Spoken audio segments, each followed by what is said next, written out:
Welcome to today's Commonwealth Club World Affairs program. I'm Scott Schaefer from KQED. I cover politics and co-host Political Breakdown, our podcast and radio program. Today, as you probably know, I'm going to be talking with former San Francisco Mayor Willie Brown about politics and the legendary political career in government that he's had. So let me tell you a little bit about our speaker.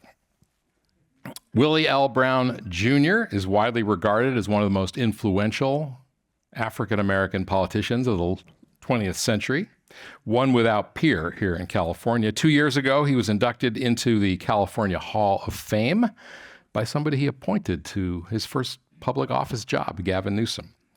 Brown was elected to the state assembly in 1964 and was chosen to be Speaker of the Assembly from 1980 to 1995, making him the longest-serving speaker in state history.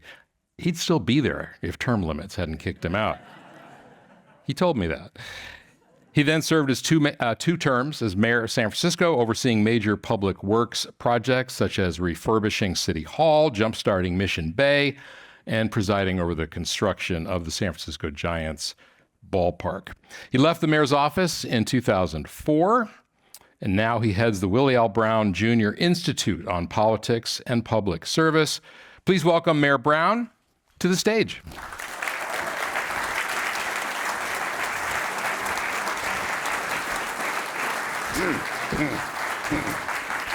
Good to see you. All right. Have a seat. Thank you. Well, I upped my fashion game a little bit today because I knew who I was going to be talking to. So let me just begin by asking you. You turn 92 next month. March 20th. March 20th. Yeah. How you doing?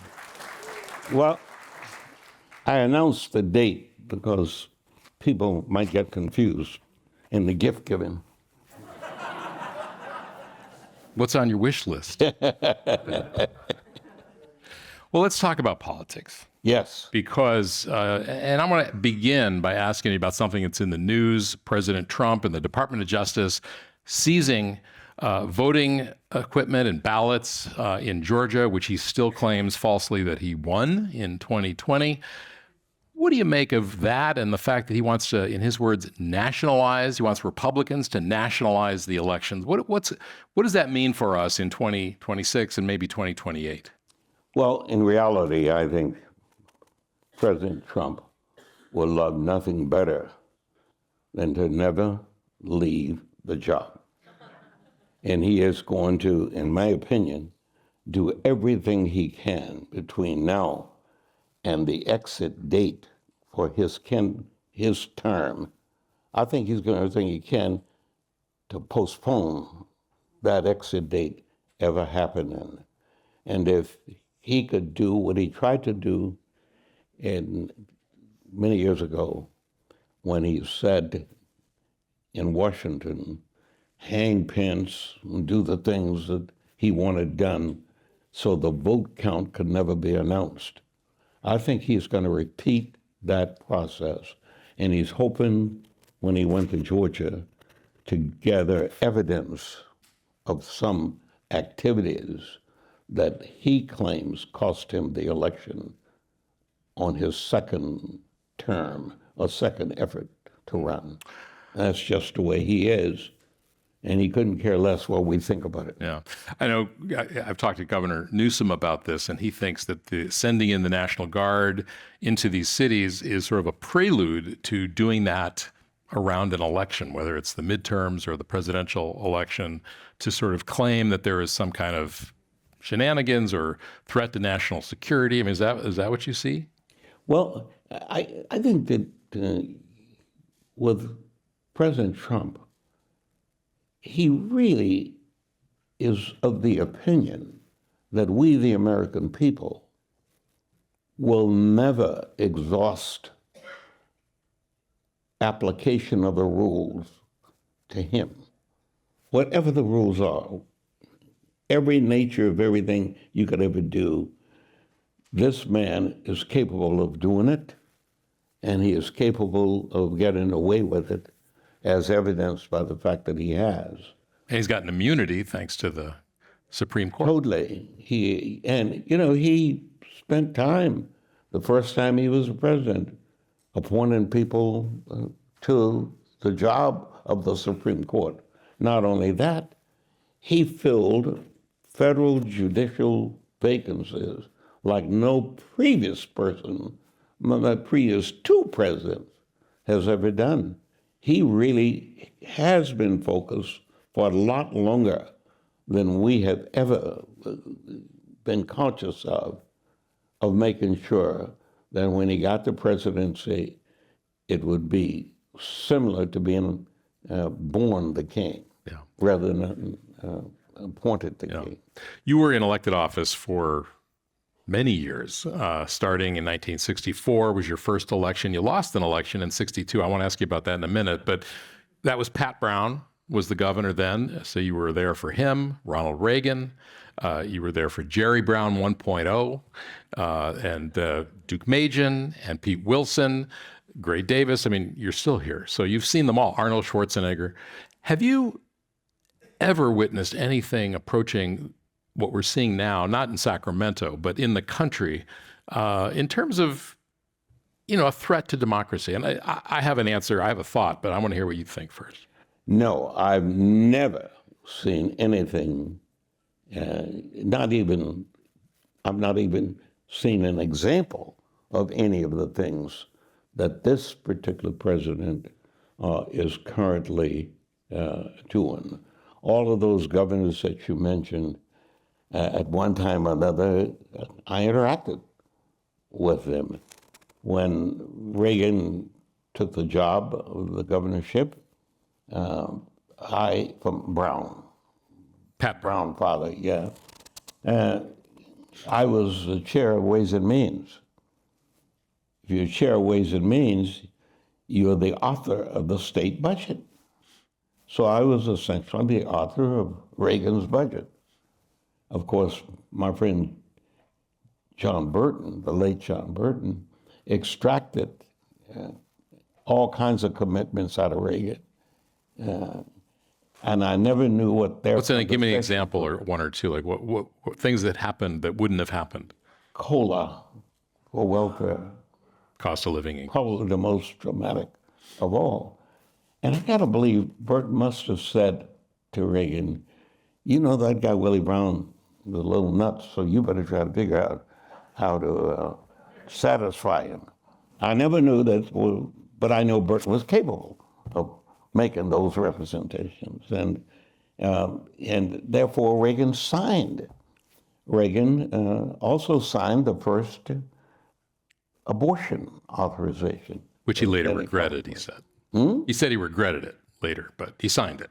Yeah, it's just amazing how, for our state, it was Anthony Bielenson, a senator from Los Angeles, carried that piece of legislation. So the interest and I cite those two examples because every other governor, there was some relationship between the legislative body on a positive basis most of the time, regardless of who they were and who was occupying that job, whether it was all the way up to Brown came back. And when the younger Brown came back, it was just like yesterday, the nature of how everything was operational. There was total and complete obedience to all the rules. There was no effort made to appoint people to the Supreme Court so they'd vote the way you wanted them to vote. As a matter of fact, none of those governors, just as none of the presidents in our time ever tried to make sure that the judiciary was populated with folk who were pure political and pure partisan political. State of California was not plagued with that kind of an illness. You were in Sacramento during a time when California was pretty purple. We've had, during that time, several Republican governors, Reagan, Duke Majan, Wilson. Wilson was a senator. Hayakawa was a senator. And I'm just wondering, what was your governing philosophy, like dealing with Republicans? Because you were friendly with like Ken Maddy, who was in the from the Central Valley, who was the senator, and Jim Brulte from the Assembly. I mean, those guys were probably your drinking buddies. Well, let me tell you a story on that score. I became a candidate for Speaker in the early part of my career. I was defeated By Leo McCarthy. by Leo McCarthy, a fellow San Franciscan. And I was defeated because I was not considered liberal enough. Can you imagine me not being liberal enough? But nevertheless, the liberal wing of the party, which now would be called the progressive wing of the party, and Leo McCarthy beat me by 2 votes. And it's interesting because one of those 2 votes was my roommate. Former roommate, soon to be. Everybody who ever crossed me is dead. So, so he's dead. But they were like, I think the entire Black Caucus voted against you, didn't they? No, not the entire Black Caucus. No. Maxine Waters, if she heard you say that. But several did. Yeah, several of them. Because I would not agree under any circumstances to guarantee you that I'd make you chair Rules Committee, or I'll make you chair the Appropriations Committee, or I'll make you chair. I wouldn't do that. I really was of the opinion, and I still am, that the assignment for responsibility and decision-making should be merited on the basis of your skills and your ability, regardless of what political party you're a member of, regardless where you stand in that political party. And so, for an example, my roommate, Leon Ralph, he was scheduled to nominate me. Not only was he voting for me, but he was scheduled to nominate me. And he was my roommate. Lo and behold, when they said nominations are open, somebody nominated Leo McCarthy, and I sat there. They asked again, the nominations are open. Jack Knox out of Richmond, California, lived in Point Richmond, said, looked around, he said,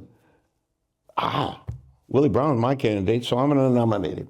He stands up and nominates. Of course, we didn't win. We lost by 2 votes. And it was frankly embarrassing because many Democrats who voted against me pointed out that they feared that I would appoint some Republican chairpeople to committees. I said, why didn't you tell me that, 2 days ago? Because I would have had a conversation with the Republicans, and I wouldn't have had to worry about you Democrats. Well, and in that regard, when you did win, you got a lot of Republican votes. You got more Republican votes than Democratic votes. No, better than that. Better than that. Because knowing how the legislative process really works, Leo became Speaker. And Leo came to me and said, I don't want you spending full time planning my demise. So why don't I give you an assignment? Well, don't make that assignment too burdensome because I don't intend to be in Sacramento but 2 days a week. I come up on Monday to start the session, and I'm going back and practice law in San Francisco, and I'll come back on Thursday to close the session. And so he gave me an assignment that would allow me to do that with virtual immunity. About, I don't know, several months later, he came and said, you know, I don't know, but somehow I'm not getting the cooperation of the membership of the House. You got any ideas about that? So, well, I'll do some checking when I next come up. And I did some checking when I next came up because his majority leader, a fellow named Howard Berman, had planned to remove McCarthy as Speaker and make himself Speaker. And he intended to do it because they thought McCarthy was thinking U.S. Senate, not re-election of the House. And the membership of the House is very serious about making sure they get re-elected. And they want everything to be focused on from the Speaker's standpoint. So they approached me, they approached me and said, you lost the speakership to Leo. Here's a chance for you to get even with him. I said, what is that? We're going to take him out. But we can't do it without your help because all those people that voted for you, they won't even talk to us. So I smiled. I said, well, wrong meeting. What do you mean wrong meeting? I said, I can't wait to tell Leo you're planning his demise and you're his majority leader. They said, well, you're a lawyer and this conversation was in confidence. And, Attorney-client privilege. so I thanked them very much and came on back to San Francisco. And I called Leo. I said, Leo, what are you doing for dinner tonight? Are you coming home? He said, no, not really. I said, well, I think you should come home because I think we should have dinner. So he said, well, there must be some on your mind. I'll be there. And so he did. He came, and I told him, I said, you know, in a few days, these guys are going to boot you out. And so you better try to figure out how not to let them boot you out. So I got to assume that if you had beaten me, you would have an idea on how to avoid being booted out. I said, that is right. So you got it all right in that regard. Well, would you share that info with me on how you would do it? And I told him. The next day, he went back up to the Capitol and he fired the majority leader who was going to run against him. And he made me the majority leader, which surprised me because that meant I had to go to Sacramento 4 days a week, not 2 days a week. And I could no longer represent all the hookers I was representing here in San Francisco. So it was very troubling for me.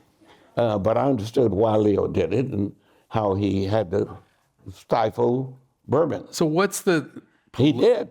Yeah. He did stifle Berman. But in the meantime, I knew that Berman was going to keep trying to oust Leo. And I knew that my army wasn't large enough to engage in a full-fledged war.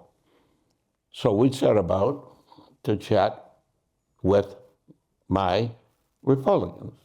I knew that you always need to exhaust the talent in the House before you do the politics.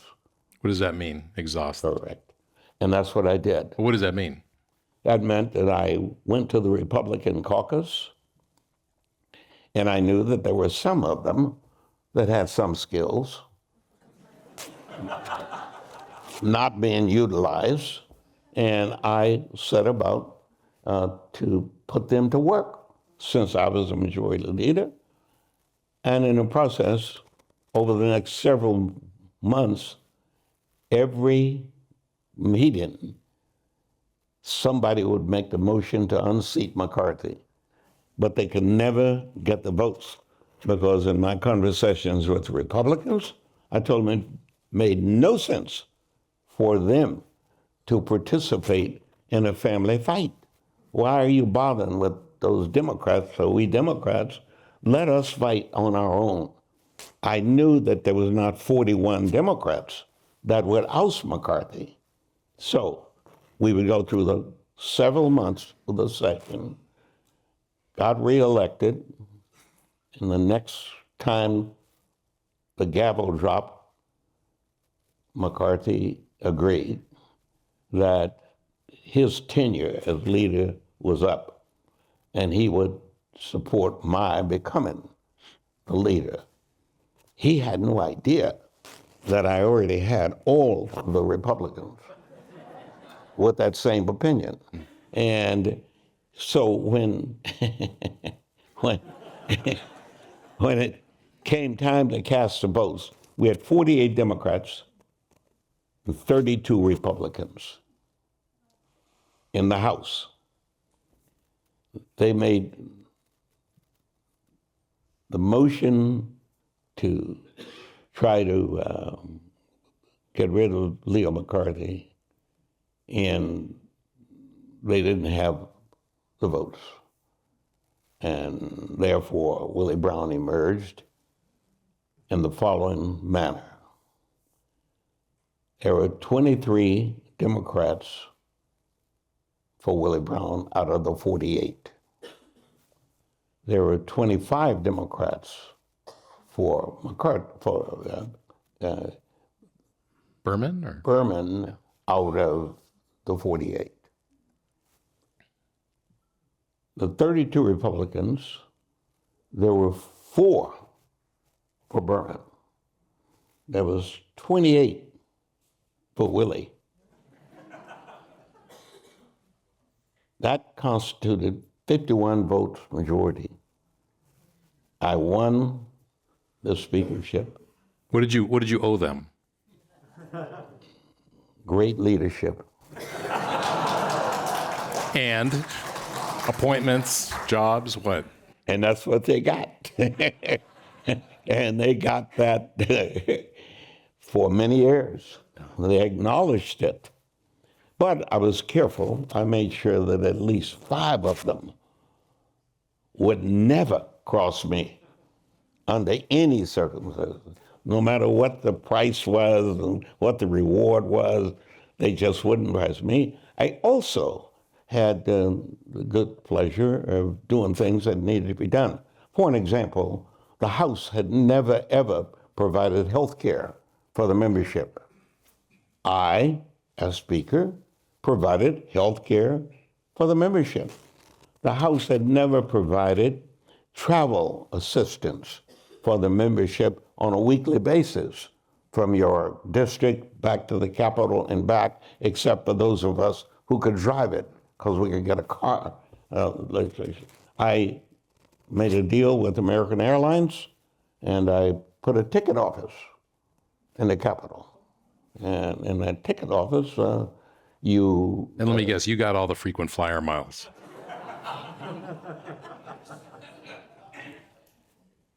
We did a lot of good things before.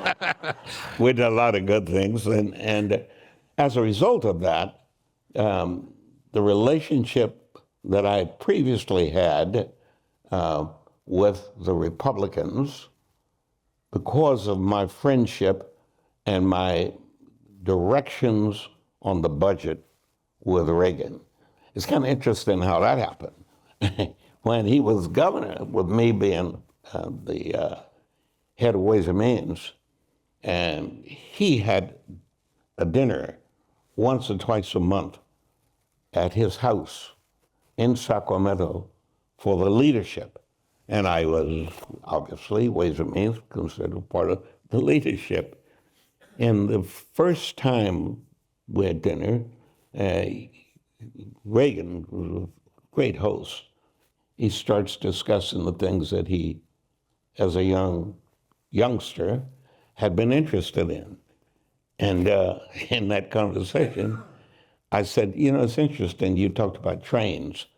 I said, I love trains. I've always been a train person. I always wanted a Lionel train set. He said, let me show you one. And the two of us got up, went downstairs, He had the most elaborate Lionel train set I had ever seen. We never went back to dinner. We ran those trains. There were other occasions when other people had things they were interested in, and sometimes you could wade right in and develop some credibility.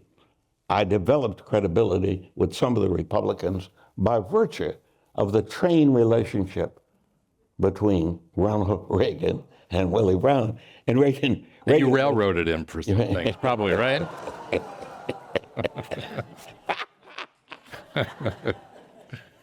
Once he became the president, by the way, as an aside,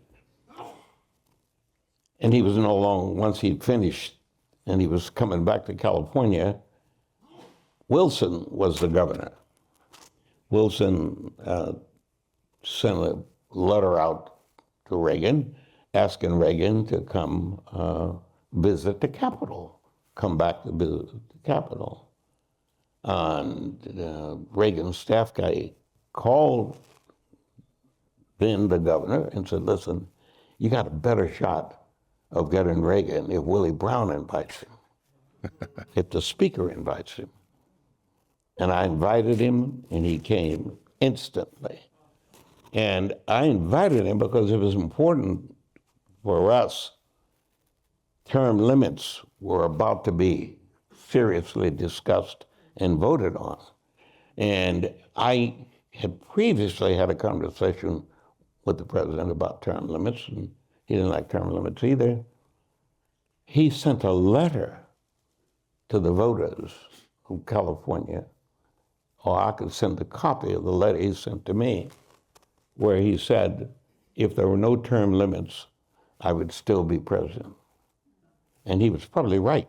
The nation would have reelected Reagan because Reagan had none of the habits of Trump, period.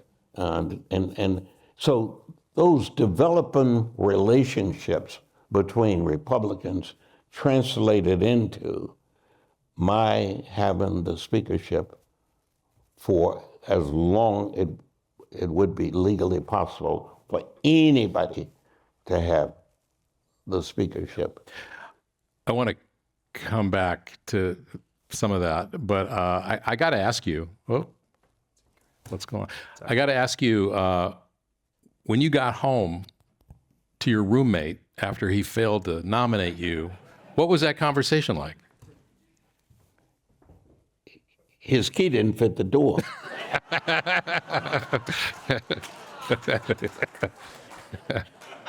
Yeah. He had been evicted. When and we never, ever spoke again. And the only thing that I did about, 3 or 4 years later was go to his funeral. political or actual? No, actual funeral. He actually died. He died. When you were there, A natural death. a natural death, as far as we know. As far as we know. When you were up there were a lot of Democrats. There are also a fair number of Republicans. Now, of course, the Democrats have a supermajority. They've run the table. The Republicans haven't won a statewide election in over like 20 years. 2006 was the last one. Are we better off as a state or worse off for having fewer Republicans and having Democrats being able to do what they want? I don't think that we have the most talented people being elected to public office in the state of California. And it's unfortunate, frankly, because the quality of the decision-making evidences itself by some of the things. Now we got Governor Newsom. It is somewhat better, but he's stuck with having to deal with all of those Democrats. And they are the end product of some philosophical view rather than the business of taking the most talented folk to help make the decisions. And that's really, the state of California deserves that. The nation, frankly, deserves that, period.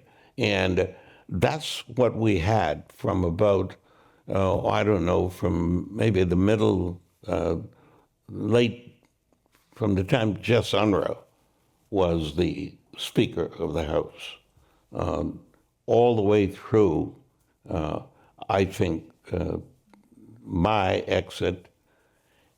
As I exited when the voters changed the rules on term limits, there were from 94 to probably 2012, there must have been 15 people holding the speakership, because you only held the speakership for about 15 months, Yeah. max. Yeah. Because they were allowed, what, 6 years in the assembly or 8? I What? forget. 6. 6, yeah. 6. Yeah, they got changed. But it means, yeah, but it got changed. Yeah, you know how it got changed? The voters. My friend, yeah, but my good friend headed that. Arnold Schwarzenegger wondered aloud about how the House had run so smoothly when previous Republicans in the governorship worked very well with the House headed by Democrats on the legislative side. And he wanted to know, how did that all change? And I mentioned to him, like I have here. And he came up, along with some other people on that side of the aisle, with the idea that 6 years is just too short a time period, because nobody learns anything in the 6-year cycle. So they had probably 10 speakers for a time period of about 12 years. 10 different speakers. Yeah. The bathroom was not locatable for some of those people in that limited period of time. So he asked what could be done. Well, I think the voters are out to lunch when it comes to term limits, because there should be some people that get no terms. And there are others who get as many terms as they qualify for and merited and convinced the voters to vote for them. They came up with the idea of 12. And when I looked at the numbers that had served with me over the years, there were only about a half a dozen people, maybe 10, that served at least 12 years during my entire time period. So they came up with 12 being the new number rather than 6. And so now you've got a little bit more longevity among people in the legislature, and it's a better way in which to do it. You were speaker for 14 years, I think, 14, 15, Almost. You were mayor for 8 years. Yeah. I'd still be speaker right now, though. See, what did I tell you?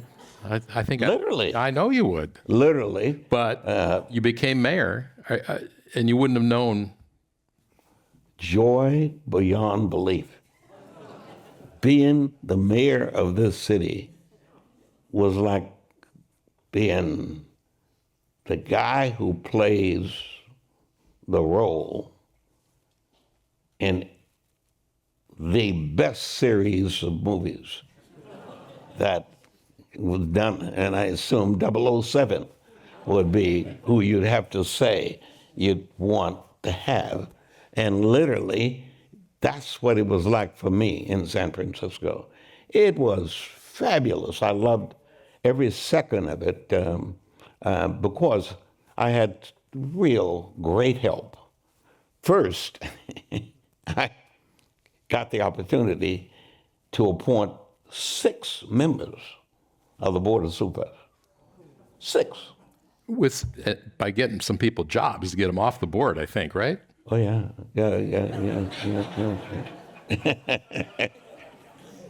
which in an 11-person body, You can do the math. yeah, it worked very well.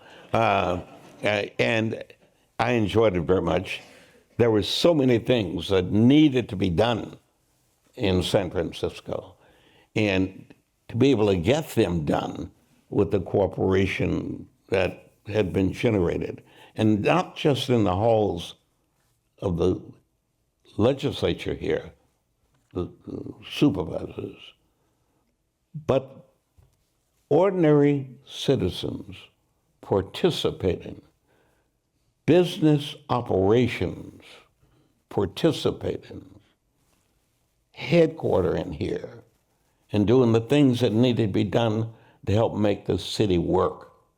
The school district having the quality of folk serving on the school board who were people interested in the schools, not just interested in the people who work for the schools, like the teachers and the janitors and people of that nature. And it was a wonderful place, and you could get really things done. Mission Bay is the crown jewel of that time period and of that effort. And that's what you have, a whole new operation out there. So, we people- saved the ballpark. We built the ballpark, the Giants baseball park. We got that all done.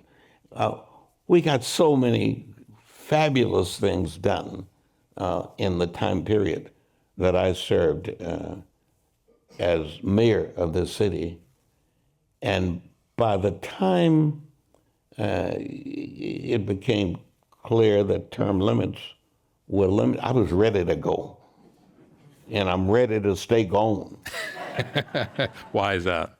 Well, because the whole business of having to change all the things that have been had been done before, etc., was just so burdensome that I did not want to grow old holding public office. Yeah. Period. Yeah. And obviously it didn't stop because I have grown old. Yeah. But I'm not burdened. Yeah. You were like 60 when you left the mayor's office, weren't you? Or how old were you when you left?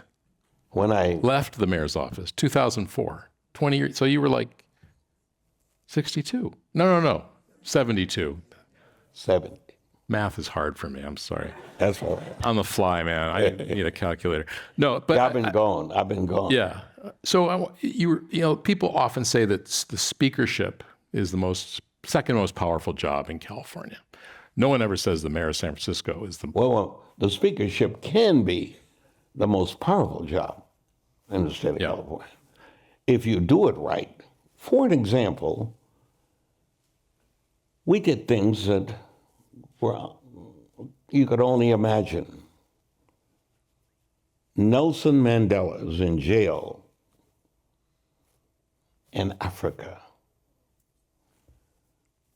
Duke Majan signed the bill that barred the state of California's pension operations from investing in any one of the investment opportunities that you had choices for if the people would not back off on keeping Nelson in jail and investing in South Africa. That was a bill carried by Maxine Waters.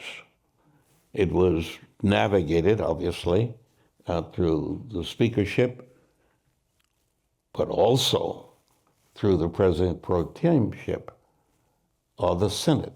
The person you mentioned, a Republican leader named Ken Maddy, participated in that effort. There are multiple examples of how all of that worked.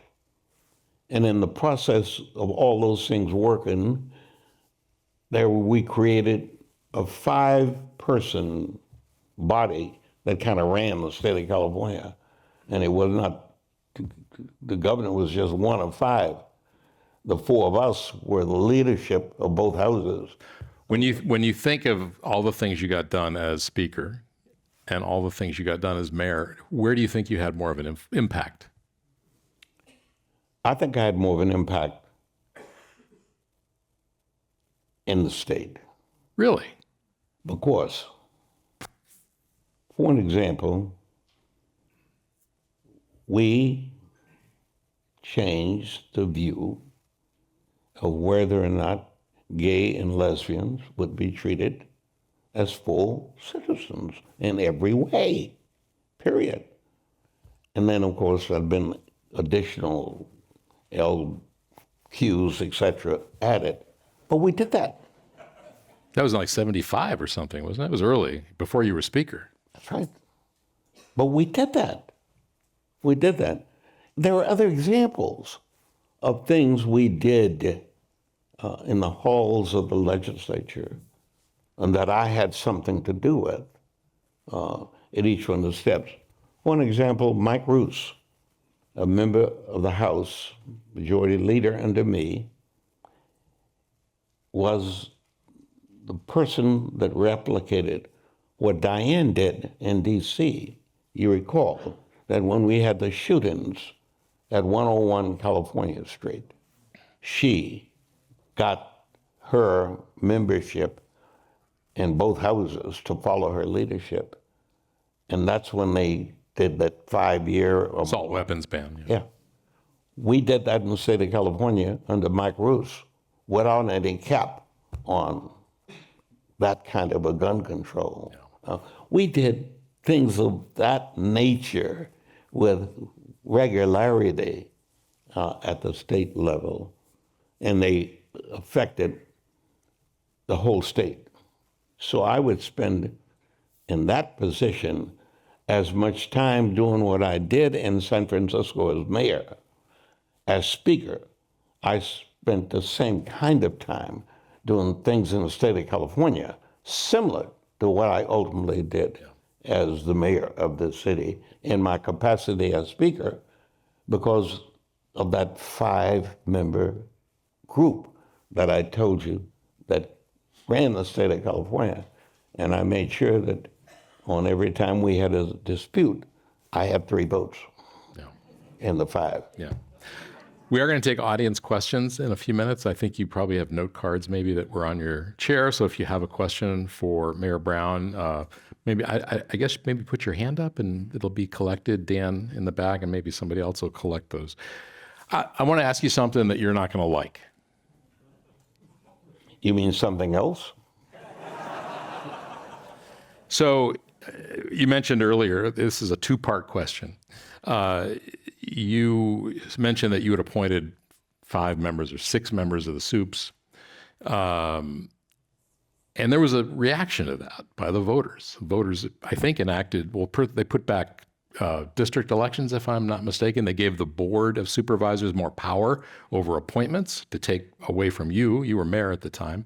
And then I think up in Sacramento, term limit, you were kind of the star of the Yes on Term Limits campaign because many people, they used your presence, your power, for change, to make change. And it passed, the voters. Why do you think you overreached? No. I did not overreach. I followed every one of the rules required. I exploited every one of the rules required. And I did so in the interest of improving the quality of life for everybody, period. And if you're holding public office, you really do take a risk of not being elected or reelected. When sometimes you really do things that need to be done, but people are hesitant to do that. The 6 people that I named, 2 of them double-crossed me. Gavin Newsom voted to override one of my vetoes. Mark Leno voted to override one of my vetoes. And it took me years to forgive them because I got elected to do the job. And part of doing the job was to fill the vacancy and hopefully have the people whom I appoint agree with my filling whatever the vacancy that there might be. And believe me, you can disagree with me, and you've got to know that I'm a better listener than I am a talker. That's saying something. Because if you, what? That's saying something. No, but if you come up with a good idea and it's better than the ones I have, it's not going to be yours very long. Gavin Newsom has a book coming out, a memoir soon. It's called Young Man in a Hurry. And apparently one of the I haven't seen it yet, but one of the things in the book is he says you schooled him about political loyalty. Did that emanate from that vote you just mentioned? I mean, what did you teach him? No, that my component on the loyalty side came from the person that convinced me to do politics. And there was a fellow named Phil Burton, who back in the 50s, when I first entered San Francisco State, his brother John was with me in the same ROTC program. We were both, and we had gotten in the program alphabetically, Brown, Burton. And he introduced me to this brother of his named Phil, who was the leading politician in the 50s in San Francisco. And that the factors that I have benefited from came from Phil Burton, including those that represents the cornerstone of my world of politics. Loyalty is number one. Phil made that very clear, each stage. That means, however, you don't go silent if you are of the opinion that there's a better way in which to achieve some goal, but you also have to have people who understand it enough to make the argument for something better. We've got some good audience questions, some of which I was planning to get to and didn't get around to it. What are your thoughts about the current candidates for governor? All Baker's dozen of them. Who do you think would make the best governor? Well, the moment would not hire either one of them. What do you mean either one? There's like 8. None of them. I wouldn't hire any of them. I'm telling you, they are not quite ready. The one that's been trained the best for the job is probably Antonio Villaraigosa, who was at one time the mayor of Los Angeles. And speaker. He served the term there. Then he tried to run for governor. Newsom beat him. I supported Newsom in that race because Newsom had been, from here, my appointee on the Board of Supervisors. He was one of my 6. I have met with all of them except one. I'm scheduled to meet with that one tomorrow. Which one's that? The one who has spent $27 million in ads. Tom already. Tom Steyer, yeah. Tom Steyer. And I do intend to give him an opportunity. Just it was Saturday, I gave an hour to Antonio, this past Saturday, before he went out to Maddie's in the mission. Before he went there, and I'm going at 5:30 tonight to the Ruth Williams Opera House in Bayview because there's going to be a penalty. So I am trying my best to legitimately evaluate each one of the people who, but I'm telling you, the most experienced so far, all those people running, very few of them have any clue as to what it means to be the chief executive of a 40 million person company called the state of California, period, with all the counties and all of the entities that we have. It is not a place where the philosophical views would be what makes the decision. The decision has to be made with reference to the lives of people in this state. And I'm sorry, Jerry Brown isn't running again. He was clearly better equipped in his second term and his second tenure as governor. In part because he was mayor, do you think? Do you think that changed? And I think his being the mayor of Oakland helped him tremendously. But you got to know that he had gone from 82 when he left the job, just as I was starting, and he would have been the first Democratic governor that I, as Speaker, had ever worked with. He was, in the second 2 terms that he spent, he was a much better governor. And I suspect that in Colusa County up there now, where he's got nothing to do, he would be just as good now, if not better, period. But I am going to await Matt Mahan, mayor of San Jose. I'm going to await an opportunity for, I've met with him already. What do you think of him? I'm impressed. I'm impressed.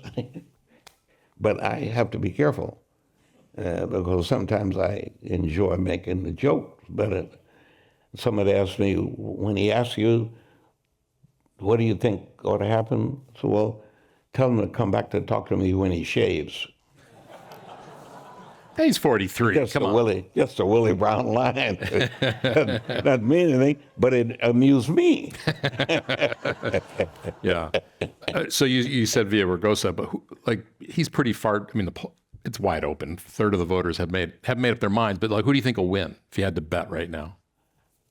At this moment, if the vote was taken today, in this screwed up system we have in the state of California, for what we call a primary and open primary, top 2. They would both be Republicans. Both. The top 2 today would be the sheriff and the news commentator. They are both double digits on choice. What they have done is they've successfully split the 26 or 27% of the Republicans who vote, and the Republicans are disciplined, and they would have voted for the 2 of them. And those 11 or so Democrats would have split, and each one of them, I think most of them have 2 each or something? I think 20 is the highest. What? I think Katie Porter and Swalwell are around 18, 20, something like that. Oh, no, they were all below 15. Oh, no. Depends on the poll. There's no Democrat who's got more than 15 now. So who's going to pressure? Katie had 25 or 26 when she first started, but the more exposure she gets, that sometimes hurts you. You know, it's unfortunate. Yeah. Who do you think would be this is an audience question. Who do you think would be the best Democratic candidate for president? I realize it's a long way off. Newsom. Why? First of all, you think he'd be the best nominee? He can get elected. You think so? I think he could get elected. I don't think the governor of Pennsylvania can get out of it. I don't think the governor of Kentucky can get out of it. I don't think the governor of Illinois can get out of it. You start to go back and take a look at, because people still vote in part on what they see. If you see Newsom, that's a movie star. And we do vote for movie stars. We go for things like that. We go for models. That's why the clothing I'm wearing I selected from a guy walking with them on. So we do look at models. Newsom is a better model at the moment than any of the other. Don't you think that, I mean, he doesn't talk like What? ordinary, he uses words like iterate, and he uses pluralism and all these things that people don't relate to outside of California. You don't think that would hurt him? Well, Newsom is a pretty clever person. He has become more clever than he was when I first appointed him. Back in '97, I think I appointed him. But he has grown tremendously. And just think, he's not the head of any country. He went to a world meeting of heads of countries only. And there's only one other person matched him for attention. And that was a guy that's, building something that's now called the John F. Kennedy Center. He's trying to build his own center and remove Kennedy's name from it. That's the only other person that attracted as much attention every day at Davos. Newsom attracted as much attention as any world leader.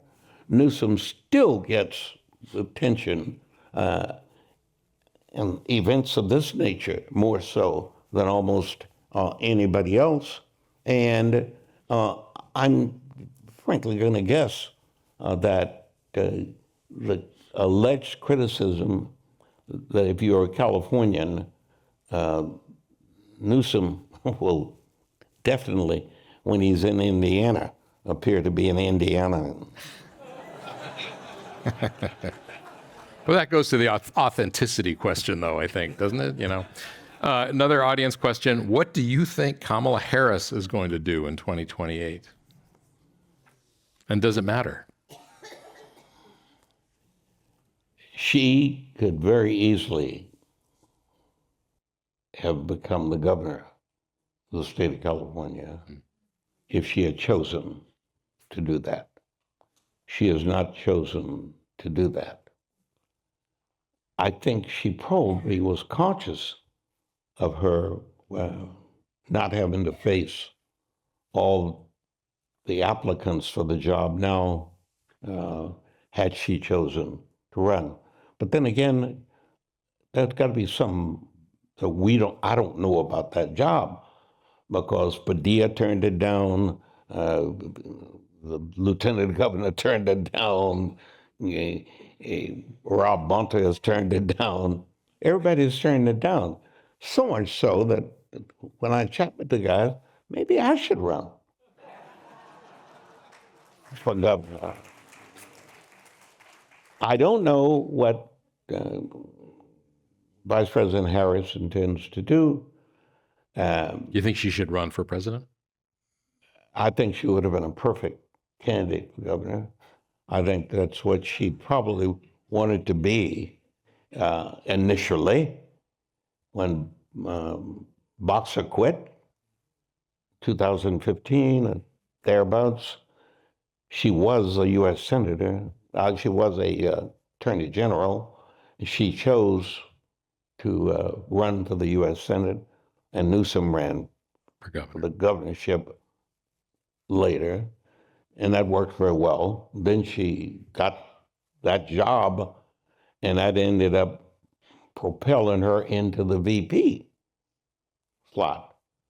I'm not sure that nationally, since she lost to the President Trump, I'm not sure that the nature of that loss uh, didn't hurt her future options. Period. Yeah. Do you think, Trump beat two women, Kamala Harris and Hillary Clinton. And I've heard some Democrats say we have to nominate a straight white male. Do you agree with that? No, Who's not Jewish? no, I don't think that. I don't think that we make our decisions that way. I do believe that Hillary Clinton was the most qualified person, by my measurement, to ever run for the presidency. Period. There's no way. But we Democrats failed her. We did not do what we needed to do, which means we Democrats obviously have a problem with female candidates. The same with Kamala Harris. We have a problem, apparently, as Democrats. We don't admit it, but we seem to have hesitancy. And I suspect that it's remnants of how long it took this country to get around to having women voting. And I always found in my leadership role, I always found it really much better to have and support women than guys.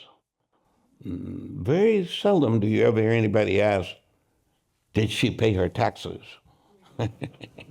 Every guy has to make sure he paid his taxes before he runs. We don't, that's just not something that anybody does. You don't, it's amazing. And so I hope that there will be a woman candidate.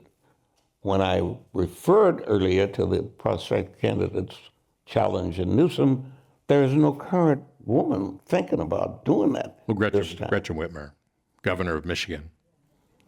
She would have been my candidate. Gretchen, I really liked her candidacy. I liked it when she got the governorship. I supported it. I supported, but you know, Michigan has come up with a couple of good women candidates. The woman who ultimately became something with in the Obama administration. Oh yeah, right, energy secretary. Yeah, but then she couldn't be the president because she's not born here. She was born in Canada. I think. Canada, yeah. Yeah. And so I would hope that coming out of all this mix would be a growth in our freedom of choice. And our growth and our freedom of choice will give us an opportunity to do what many other nations of the world have done, and that's elect a woman head.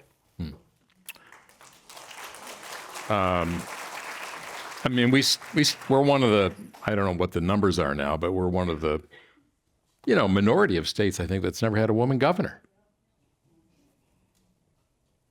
Why is that? Why do you think that is?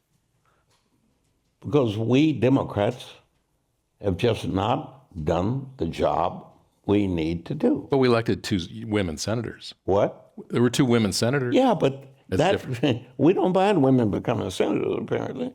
Because we had, for a while, we're the only state that had, as I recall them, that had two women at the same time in the U.S. Senate.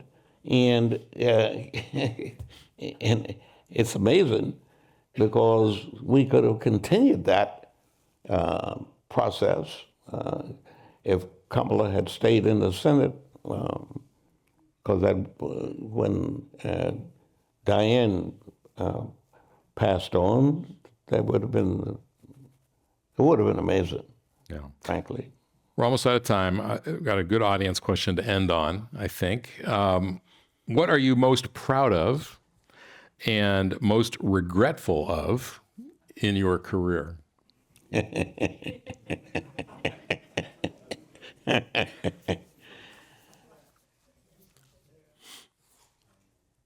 what does Frank Sinatra say? You did it your way? No, he says, I have too few regrets in his song. Regrets, I've had a few. That's right. What are yours? But not too many. No, I really have zero regrets. My decisions have been, for me, made when I think I've reached the best. You get the best advice, the best directions. The woman who ran operations for me was named Eleanor Johns. Eleanor died about 2 years ago or so, and it crippled my operation, my interests. But I was fortunate enough at all times to have Eleanor given me the final word. And so all of my achievements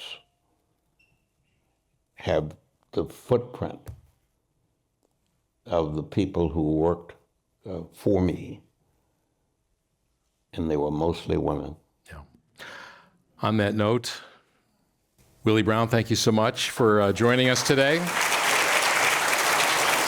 And for